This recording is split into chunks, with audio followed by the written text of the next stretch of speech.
நேத்திக்கு சொல்லியிருக்காரு தஞ்சாவூர்ல. ஏங்க உடைஞ்சதெல்லாம் ஒட்டிக்கிட்டு அதுக்கு என்டிஏன்னு பேர் வச்சுக்கிறாங்க. ஏங்க அவரு என்னது பேரு பெத்த பேரு தாக நீர் லேதுன்ற தெலுங்கு பழமொழியை தவிர சொன்னது எல்லாமே உளறல் தாங்க. எல்லாமே எது உளராம சொன்னாரு நீங்க சொல்லுங்க. தாய்மொழியில நேத்து சொல்லிட்டாரு. என்னைக்கு அதான் தாய்மொழி உடைஞ்சதெல்லாம் ஒட்டி வச்சுக்கிட்டு அதுக்கு என்டிஏன்னு பேரை வச்சுக்கிட்டு தாய்மொழியோடைய முக்கியத்துவத்தை அதை வச்சு தான் நான் உணர்ந்தேன். என்னதான் எங்க சுத்தினாலும் தாய்மொழி தான். அதான் ஏன்னா இப்ப தமிழ்ல மதில் மேல் பூனை பூனை மேல் மதில் சொன்னாரா, ஊருப்பட்ட உலருக்கு அதை பத்தி ஒரு புக்கே போட்டிருக்காங்க. அவருடைய உலர்கள் எல்லாம் தொகுத்து ஒரு புக்கு போட்டிருக்காங்க, அவங்களுக்கு பரிசளிக்கிறாங்க. அதை விடுங்க, இப்ப அதுவா முக்கியம். அதான் தமிழ்நாட்டுக்கே தெரிஞ்ச செய்தியாச்சு.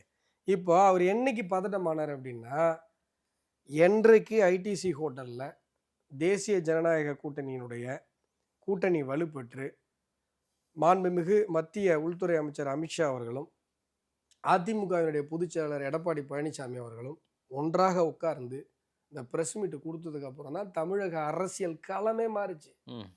அப்போ அதிமுகவும் பிஜேபியும் சேருது அப்படின்னு சொன்னா, அங்க மாஸ் உருவாகுதுன்னு சொன்னா, அப்ப பிஜேபி லேசுப்பட்ட கட்சி கிடையாது.